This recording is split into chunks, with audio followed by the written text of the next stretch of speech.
Sige, babalik po tayo sa 1114 sa alleged pag-ibig anomalies through Delphine Lee and Counsel. Balik tayo ngayon sa 1114 on alleged BSP anomalies. We will hear the side of Atty. Ponferrada for and on behalf of Alpha Land. Sige. Go ahead, Panyero. Maraming salamat po, kagalang-galang na Senador, sa pagkakataong binigay niyo sa Alpha Land para bigyang linaw yung samot-saring issue na lumabas sa mga pahayagan tungkol sa joint venture ng Boy Scouts at ng Alpha Land. Ang unang-una pong binibintang sa Alpha Land ay, the Alpha Land Boy Scouts transaction over the Mulugay property is anomalous and irregular. The deal is disadvantageous to the Boy Scouts.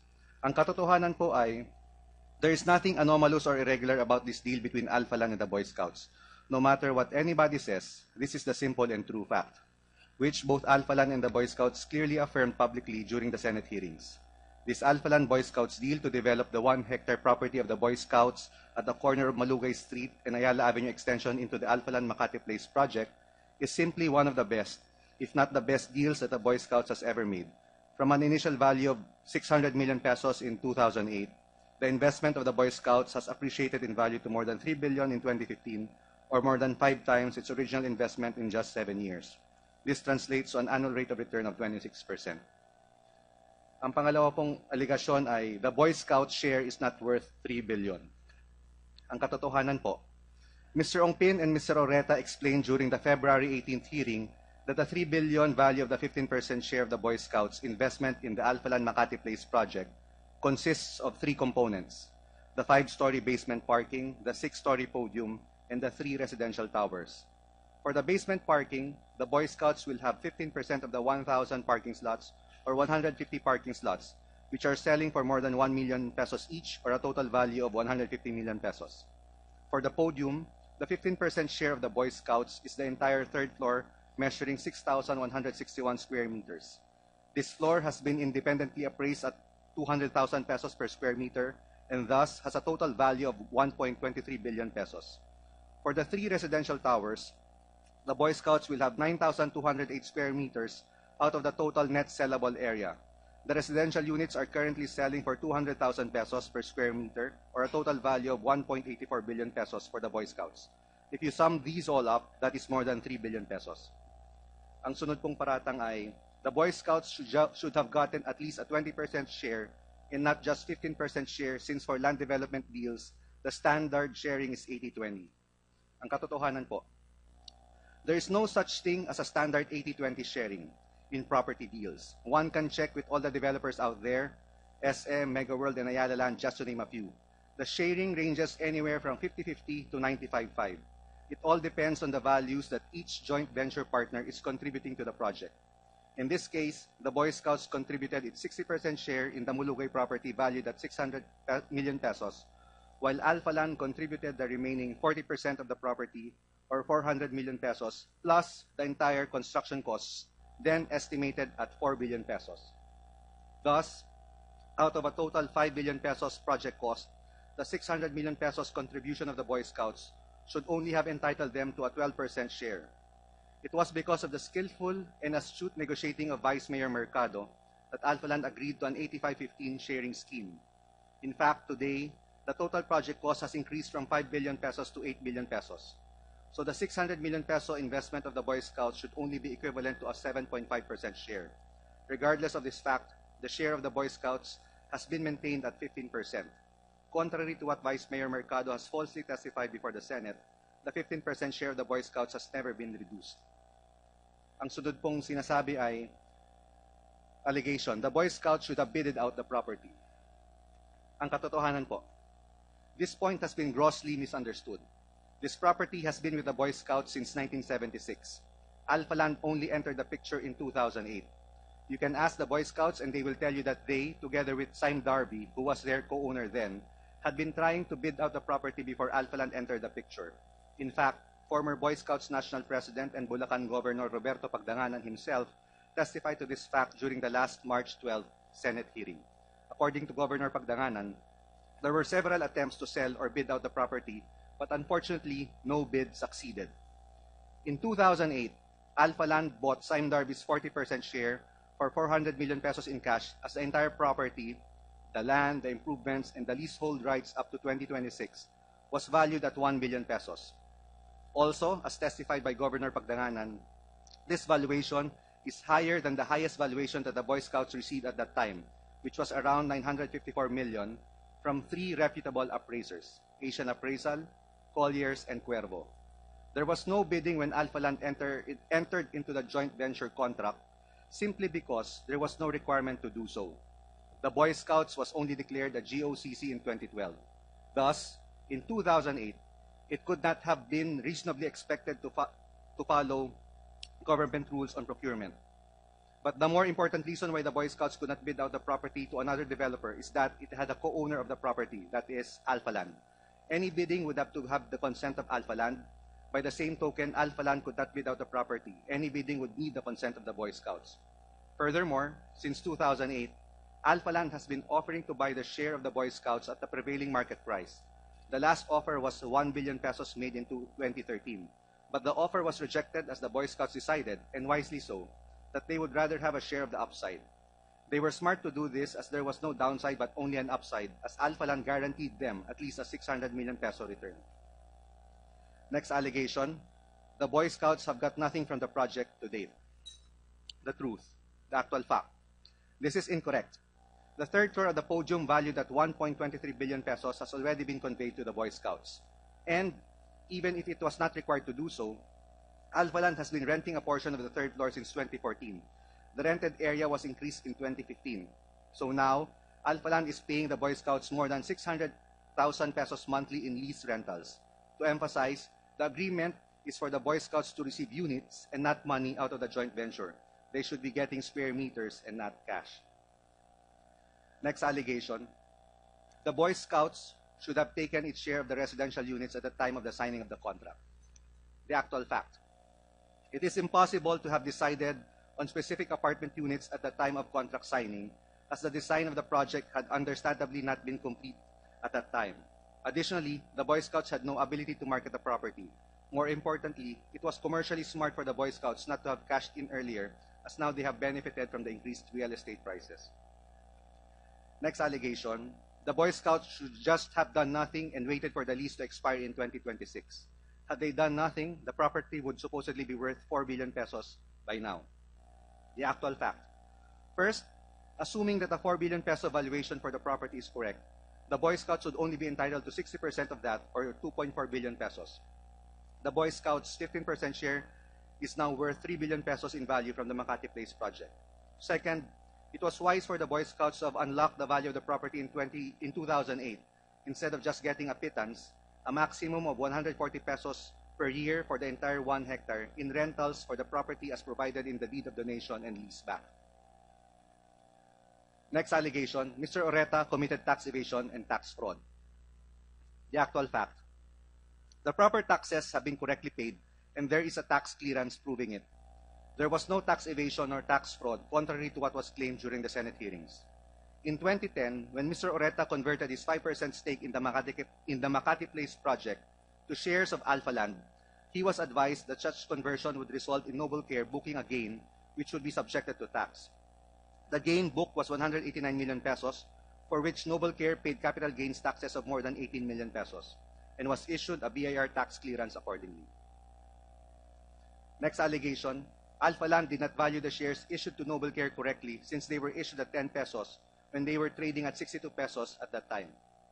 The actual fact, the 62 peso trading price for November 11, 2010 was a result of very thin trading volumes. For that period, the daily trading average was below 500 shares, or a daily trading value of less than 30,000 pesos. Moreover, there is nothing wrong with valuing the issue price of the shares at 10 pesos per share. It was an original subscription from previously unissued shares, and Alpha Land has been issuing shares at 10 pesos since 2009 and not a peso more. Some 1.8 billion shares were issued to Ashmore, to Mr. Ongpin, to Mr. Delfin Wenceslao, and to Mr. Oreta, all at 10 pesos per share. Alpha Land has never issued a primary share at a price above 10 pesos to date. More importantly, when the shares were issued in 2010, they were not yet listed. The PSC only had the shares listed in 2013 and they could only have been traded at the exchange then. Next allegation. If the Boy Scouts did wonderfully in this deal, then how come it is being subjected to investigation? The actual fact. It is also mystifying to Alphaland. As a matter of fact, Mr. Ongpin said during the hearing on February 18th that Vice Mayor Mercado should be congratulated for negotiating, signing, and closing this wonderful deal for the Boy Scouts.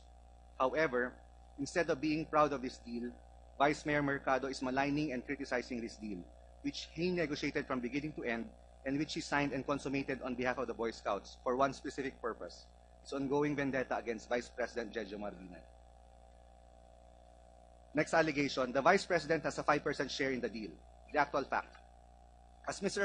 Mr. Chairman, I would just like to interject. Hindi ko papalagpasin yung point na yun, ano?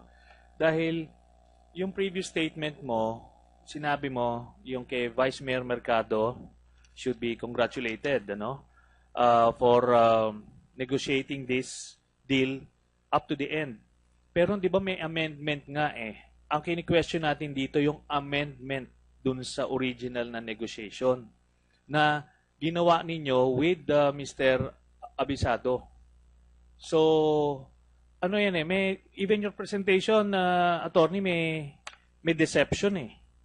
Okay? Tapos hindi mo mini-mention dito. Ang kini-question natin dito, assuming maayos itong deal na to with Boy Scouts, pero bakit bibigyan ng komisyon si Vice President Binay?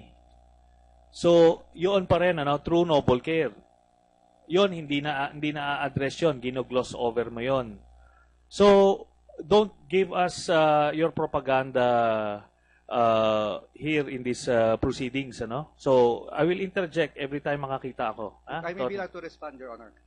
On the first, hindi na. Mag-continue ka na lang ng presentation mo, please. We're about to actually respond anyway, because of the you're talking about 5%. Yes, sir. The second point will be yeah. addressed by the next allegation. On the first point, Your Honor, the amendment did nothing to change the 85-15 sharing scheme. The spirit and of the deal between the Boy Scouts and Alphaland still remains the same. It's an 85-15 joint venture to develop the Makati Place project. So there was no change even by this formal amendment. And you're correct, Mr. Chairman. I'll have questions later on the 85-15. Yes, Your Honor. And to address the second point, Your Honor, the next allegation is that the Vice President has a 5% share in the deal.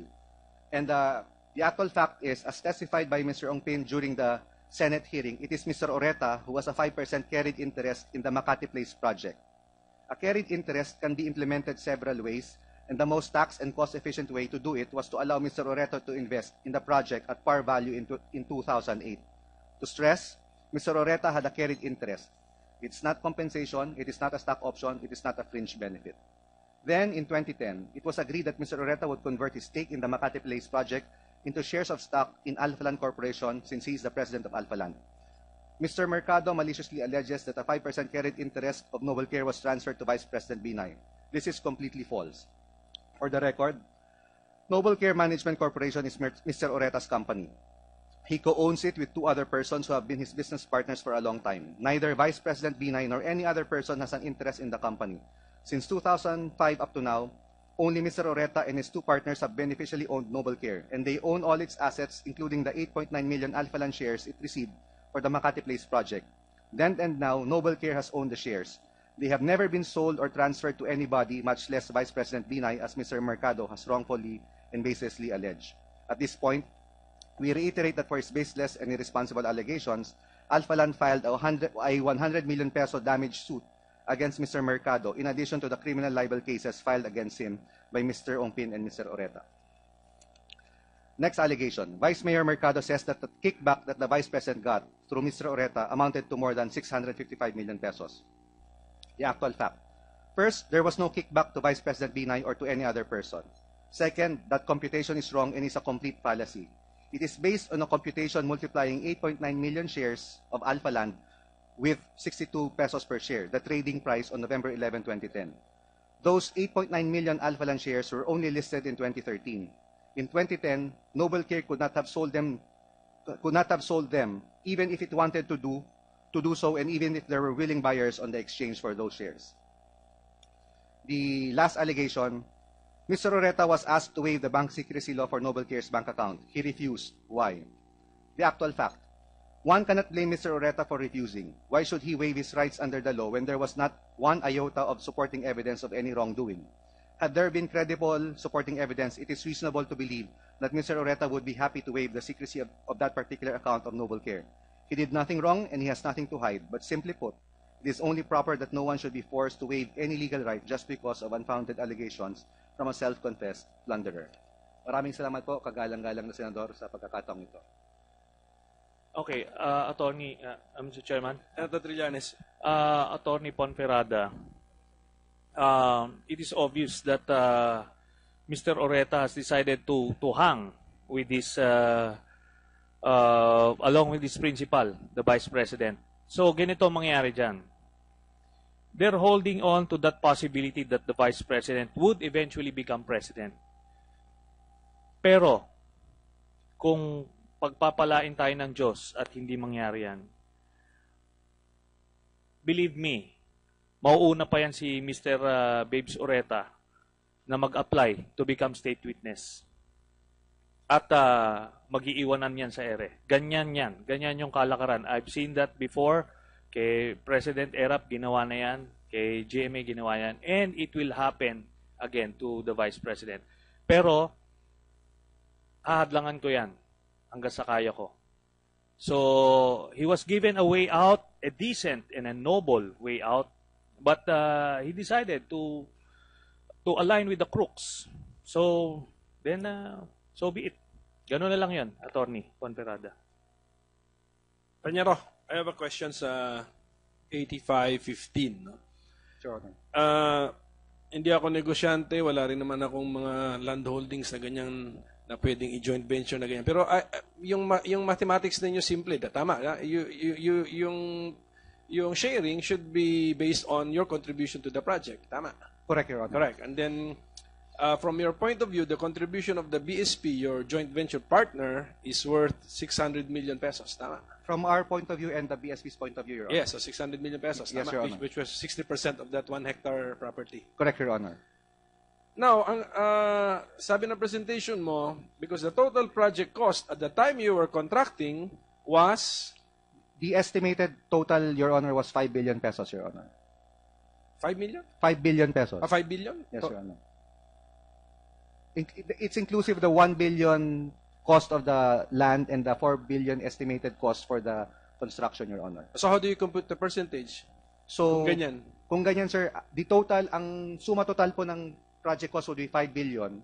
So since ang contribution po ng Boy Scouts ay 600 million, so 600 million divided by 5 billion, ang lalabas pong quotient ay 12% po.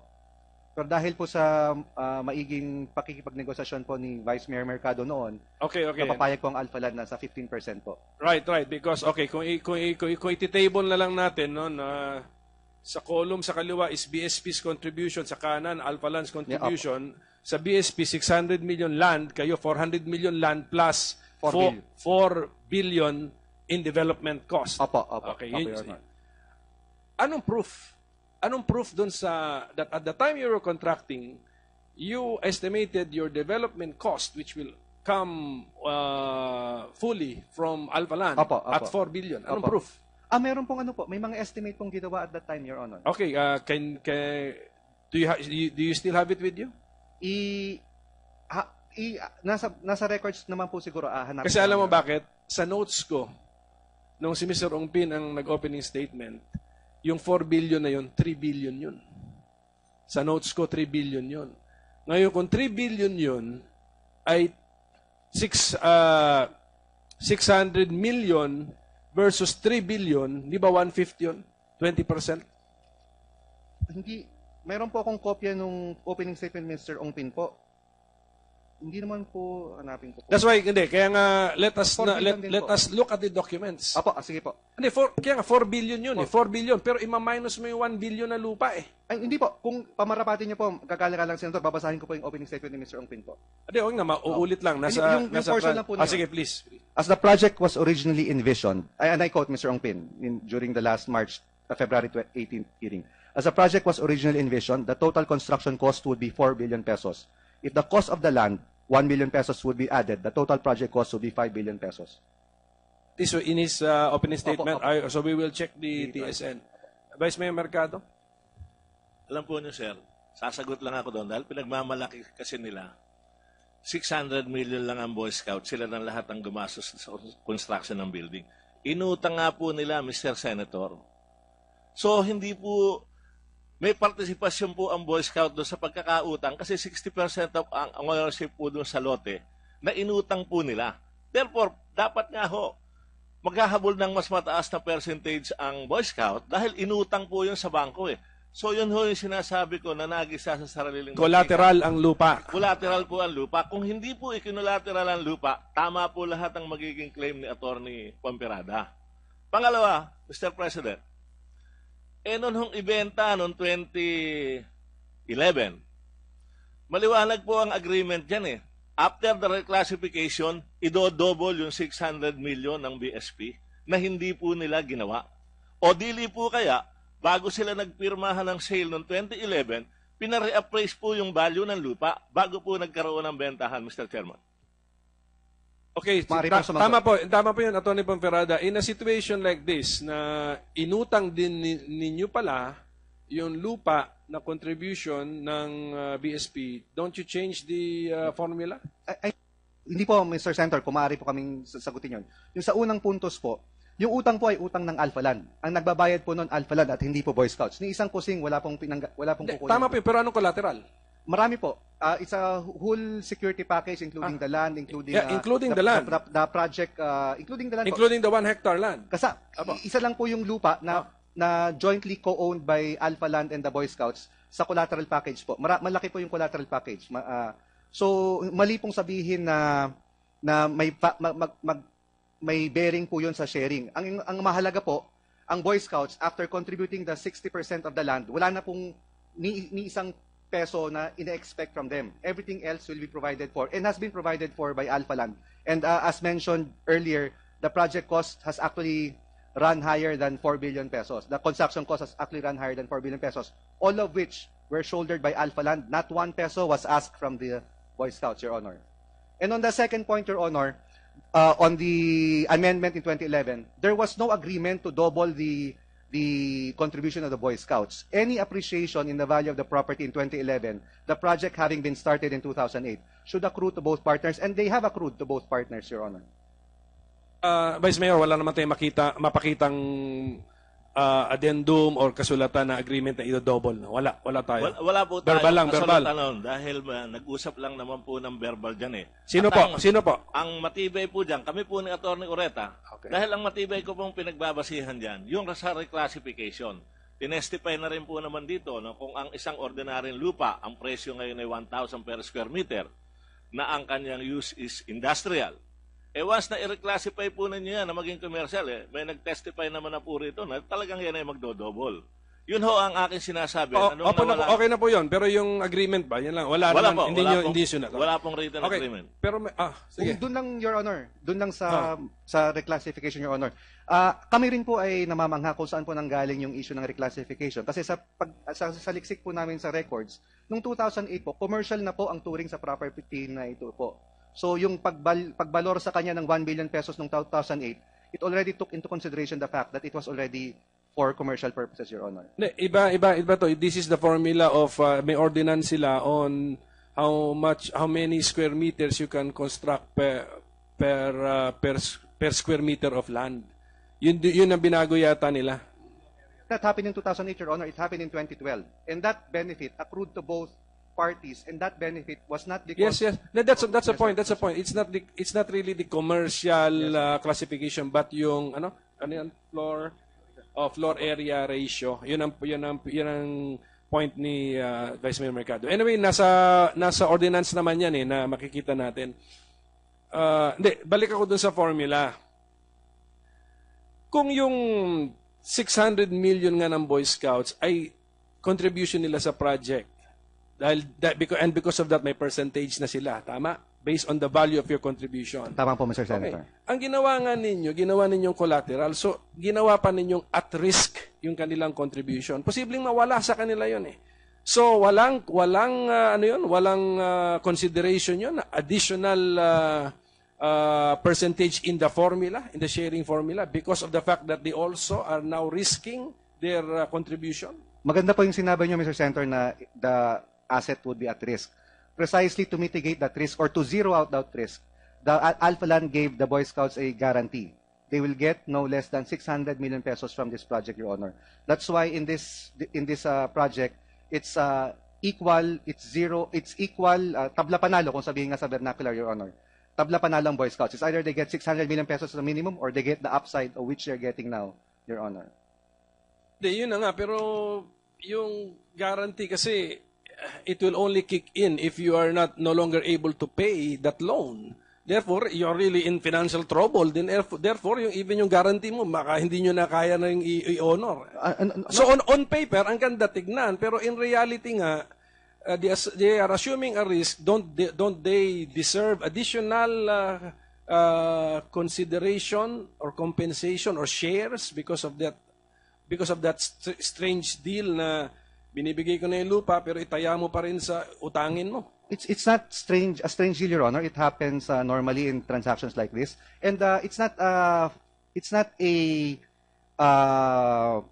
pie in the sky guarantee because Alpha Land then and now has many assets which can answer for this 600 million pesos. And you're correct, Your Honor. We don't foresee us defaulting on the loan, so this would be a dead letter contract because we don't see the loan from being defaulted upon, Your Honor. Kaya nga, that's why my next point would be the loans. Have we been furnished? I'll ask the Secretariat first if the committee already has possession of the loan contracts covering the joint venture. And if not, can you provide us with all of the loan contracts covering this joint venture project? Please, into the mic, sir. There's only one loan, Your Honor, and we will furnish the committee. Okay, furnish. And then what is the status of the loan? It's current, Your Honor. It's currently being serviced by Alpha Land alone, not a Yes, peso from the Boy klaro Scouts. naman yun. Alpha Yes, Land sir. alone. And Yes, sir. alam ninyo yun, di ba, Yes, right? yes, sir. Yes, sir. Alam ninyo Yes, yun. sir. Inyo lahat yun, basta kanila yung 600 Yes, sir. million, and then you say, because of that, 15% ang share nila. Yes, Your Honor. Senator Trillanes? Attorney, yung sinabi mo, parang ang maganda in paper, parang nanalo sa loto yung Boy Scouts dahil dito sa transaction na to. But the fact remains that the only time na nagbigay kayo ng pera in the amount of around 14 million pesos was after the hearing dito. Before that, ni isang kusing, wala kayong ibinibigay sa Boy Scouts except dun sa kickback ni Vice President Binay. So yun eh. Alam naman natin kung ano yung totoo rito. Siyempre, you need to cover legally. Pero darating tayo dyan. Sabi ko nga sa inyo, I look forward to the day na mag-a-apply ng state witness. Yan si Mr. Babes Oreta. Mr. Chairman, anyway, we'll be rescheduling a meeting for these Boy Scouts and we expect Mr. Bobby Ungpin and Mr. Babes Oreta to be present. So they should be ready, and because Senator Sergio Mena also requested that this hearing be rescheduled once he becomes available, Mr. Chairman. So I have a pending request to address to Atty. Ponferrada to ask Mr. Ungpin, Atty. Oreta, their available dates. Okay, so Kung pwede lang mabigyan linaw yung binanggit po ni kagalang-galang Senator Trillanes. Your Honor, hindi naman po parang, dahil totoo naman pong may nakukuha na po yung Boy Scouts. At tama po kayo, yung pera, yung may natanggap nilang pera, kamakailan lang. Pero kasi po, ang obligasyon po ng Alpha Land sa joint venture ay huwag magbigay ng pera sa kanila po. Ay kundi magbigay po ng square meters. Yun po yung usapan, hindi po pera. Hindi po pera ang inaasahan ng so Boy Scouts sa kontrata. pakidescribe nga ngayon, ano ang nakukuha ng BSP? Kunyari sinabi nyo na meron doon podium, in-award na ninyo. Opo. So ano yan, meron ng titulo sa pangalan ng BSP?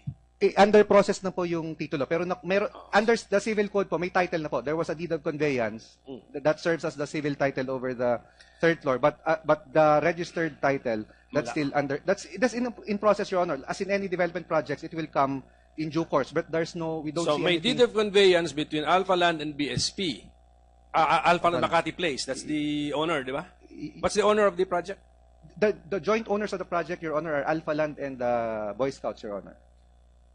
So And there's a conveyance from the joint venture Joint venture nga, to to BSP. the BSP. Ah. Yes, Your Honor. And then you will now secure what? The condominium certificate of CCT title over for this BSP. third floor, Your Honor. Okay, but since may loan pa, naka-annotate doon. Yun hindi pa namin nakita, Your Honor, yung CCT. But under Hindi, the pero hindi, I mean, what's the loan po is annotated on the mother title, Your correct? Honor. When you now give the CCT, naka-annotate din yung loan doon, tama? We don't know yet, Your Honor, because we don't have the CCT yet. It's possible that pwedeng wala. Kasi normally in developments like this, if it's given to the ultimate user, ini-exempt na po sa yung annotation from the CCT po.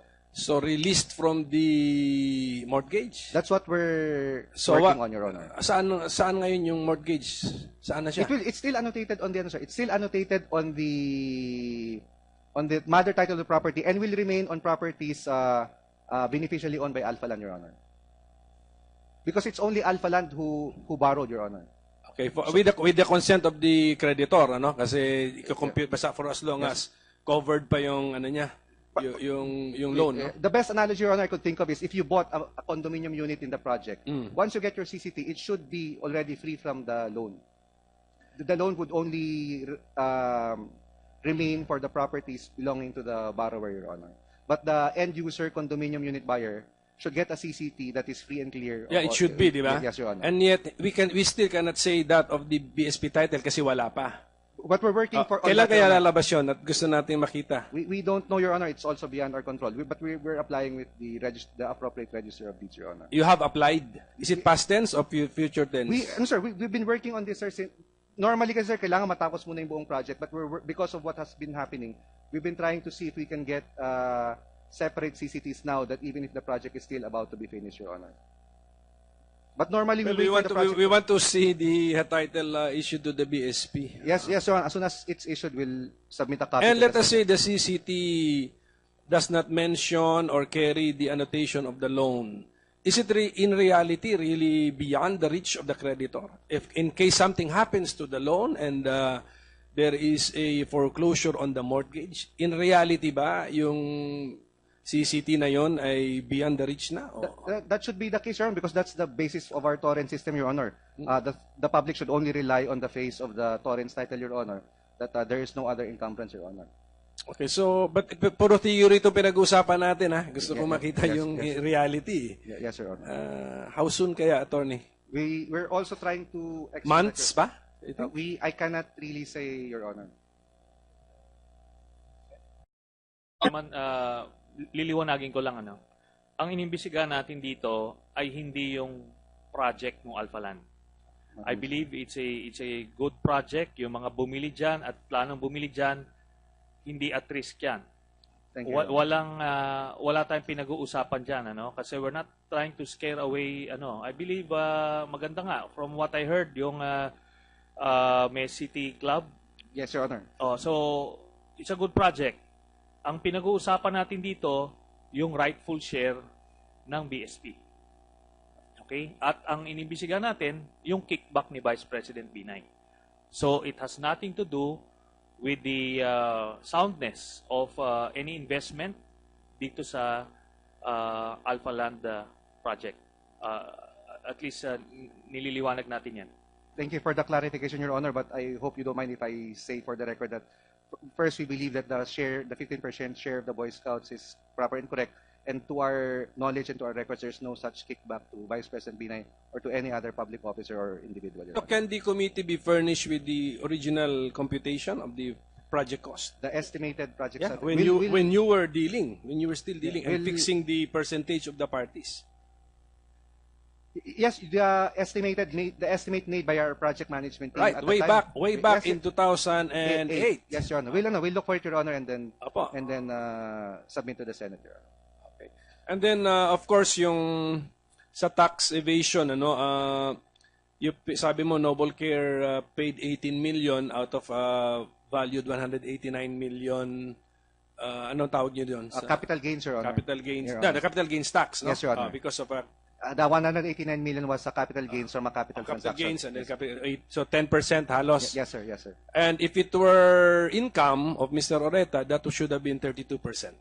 If Tama, were, if Your it were. Honor, Yeah, if but it were. Kasi if it sinasabi, were, kinaklaro ko lang para if it makikita were. natin na may issue nga. There's issue na if it were income, tax should have been around 32%. Tama.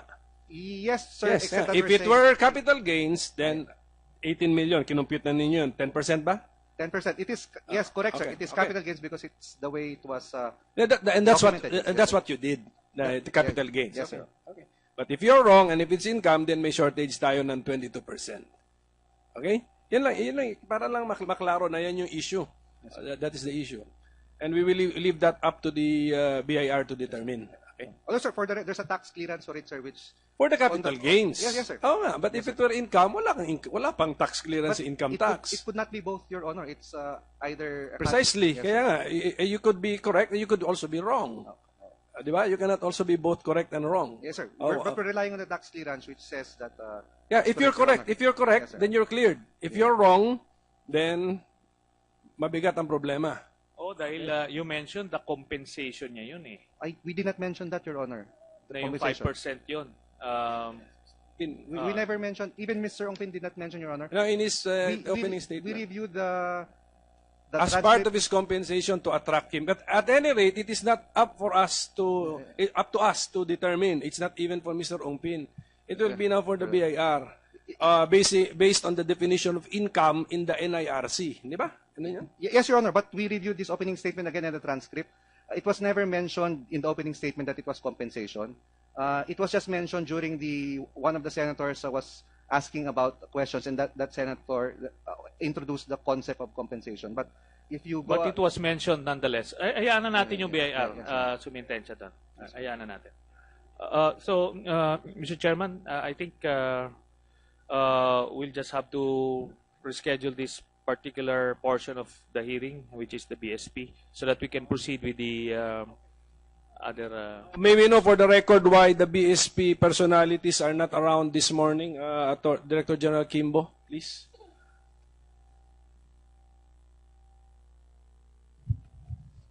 Your Honor, we had sent about 8 invitations to the Boy Scouts. Only one confirmed, Mr. Roberto Pagdanganan, as of yesterday. But this morning, Mr. Pagdanganan to the Blue Ribbon a letter saying that he regret not being able to attend because he is presiding a Medicines Transparency Alliance meeting with the WHO and Health Action International scheduled for the 13th and 14th of this year here in Intramuros, despite the previous confirmation. The others sent letters of excuse, like Mr. Avisado said that he will be in San Jose Antique. Mr. Lagdameo reiterated his health certificate. And then Mr. Pangilinan said that he has a series of travel missions from April 8th to 14th. And the others did not give us confirmations nor letters of regret, Mr. Chairman. Okay, so we will just take up again the BSP issues in a subsequent hearing. So at this point, if there are no more questions to Atty. Ponferrada and to our Noble Care representatives, maybe we can excuse them. Senator Trillanes. Okay. So thank you, Panyero. Thank you, Mr. Very much, sir. Sangalang. Thank you. Thank And you, Your Honor. to Noble Care. Thank you. Okay, so we should proceed now to Attorney Rivera of the Council of Mr. Delphine Lee. Thank you, Your Honor. So under special circumstances, we will allow you to speak because we thought your client would be here. Opo. Excuse me, Director Anaka is raising his hand, yes, sir? May he Of also be COA. excused? COA. Yes. Take it.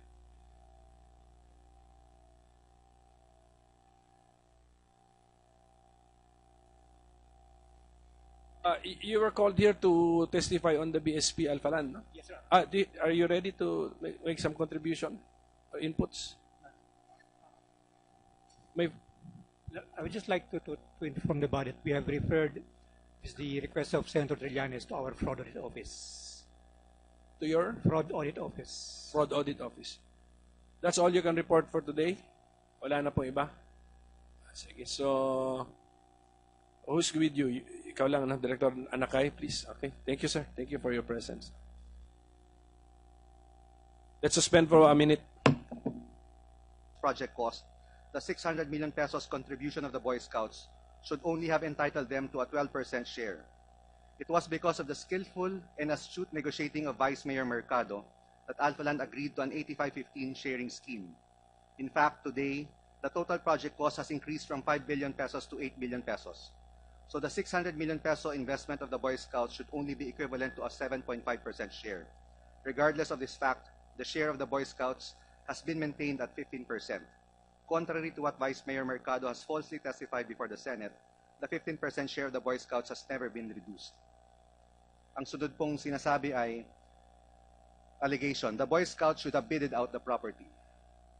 Ang katotohanan po, this point has been grossly misunderstood. This property has been with the Boy Scouts since 1976. Alphaland consists of 3 components: the 5-story basement parking, the 6-story podium, and the 3 residential towers. For the basement parking, the Boy Scouts will have 15% of the 1,000 parking slots or 150 parking slots, which are selling for more than 1 million pesos each, or a total value of 150 million pesos. For the podium, the 15% share of the Boy Scouts is the entire 3rd floor, measuring 6,161 square meters. This floor has been independently appraised at 200,000 pesos per square meter, and thus has a total value of 1.23 billion pesos. For the 3 residential towers, the Boy Scouts will have 9,208 square meters out of the total net sellable area.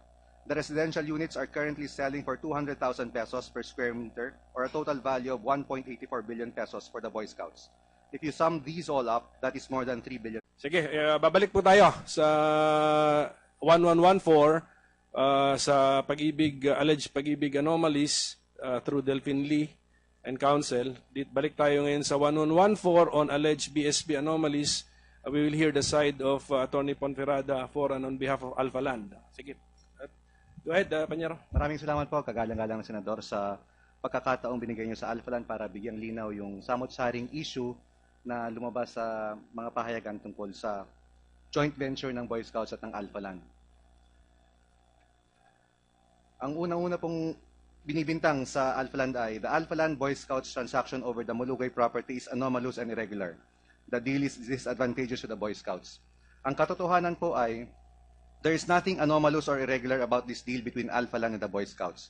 No matter what anybody says, this is the simple and true fact, which both Alphaland and the Boy Scouts clearly affirmed publicly during the Senate hearings. This Alphaland Boy Scouts deal to develop the 1-hectare property of the Boy Scouts at the corner of Malugay Street and Ayala Avenue extension into the Alphaland Makati Place project is simply one of the best, if not the best deals that the Boy Scouts has ever made. From an initial value of 600 million pesos in 2008, the investment of the Boy Scouts has appreciated in value to more than 3 billion in 2015, or more than 5 times its original investment in just 7 years. This translates to an annual rate of return of 26%. Ang pangalawa pong aligasyon ay the Boy Scout share is not worth 3 billion. Ang katotohanan po, Mr. Ongpin and Mr. Oreta explained during the February 18th hearing that the 3 billion value of the 15% share of the Boy Scouts investment in the Alphaland Makati Place project in pesos. Ang sunod pong paratang ay the Boy Scouts should have gotten at least a 20% share and not just 15% share, since for land development deals, the standard sharing is 80-20. Ang katotohanan po, there is no such thing as a standard 80-20 sharing in property deals. One can check with all the developers out there, SM, Mega World, and Ayala Land, just to name a few. The sharing ranges anywhere from 50-50 to 95-5. It all depends on the values that each joint venture partner is contributing to the project. In this case, the Boy Scouts contributed its 60% share in the Mulugay property valued at 600 million pesos, while Alphaland contributed the remaining 40% of the property, or 400 million pesos, plus the entire construction costs, then estimated at 4 billion pesos. Thus, out of a total 5 billion pesos